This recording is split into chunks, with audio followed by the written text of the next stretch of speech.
ಶ್ರೀಮನ್ನಾರಾಯಣ ಜಗಕ್ಕೆ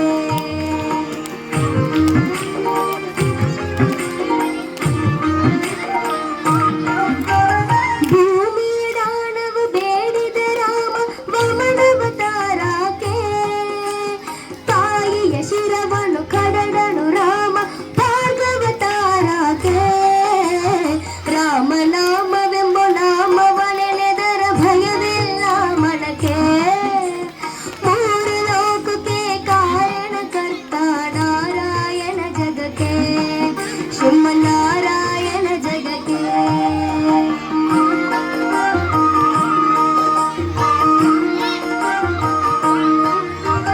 ವನವಾಸವತ ಮಾಡಿದ ರಾಮ ಜನಗಣವಾಗ್ಯಾಕೆ ಮಾವ ಕಂಸನ ಕೊಂದನು ಕೃಷ್ಣ ತಾಯಿಯ ಬಿಡಿಸಲಿಕೆ ರಾಮನಾಮವೆಂಬ ನಾಮವನೆನೆದರ ಭಯವಿಲ್ಲ ಮನಕ್ಕೆ ಮೂರು ಲೋಕಕ್ಕೆ ಕಾರಣಕರ್ತ ನಾರಾಯಣ ಜಗಕ್ಕೆ ಶ್ರೀಮನ್ನಾರಾಯಣ ಜಗಕ್ಕೆ ಥ್ಯಾಂಕ್ ಯು.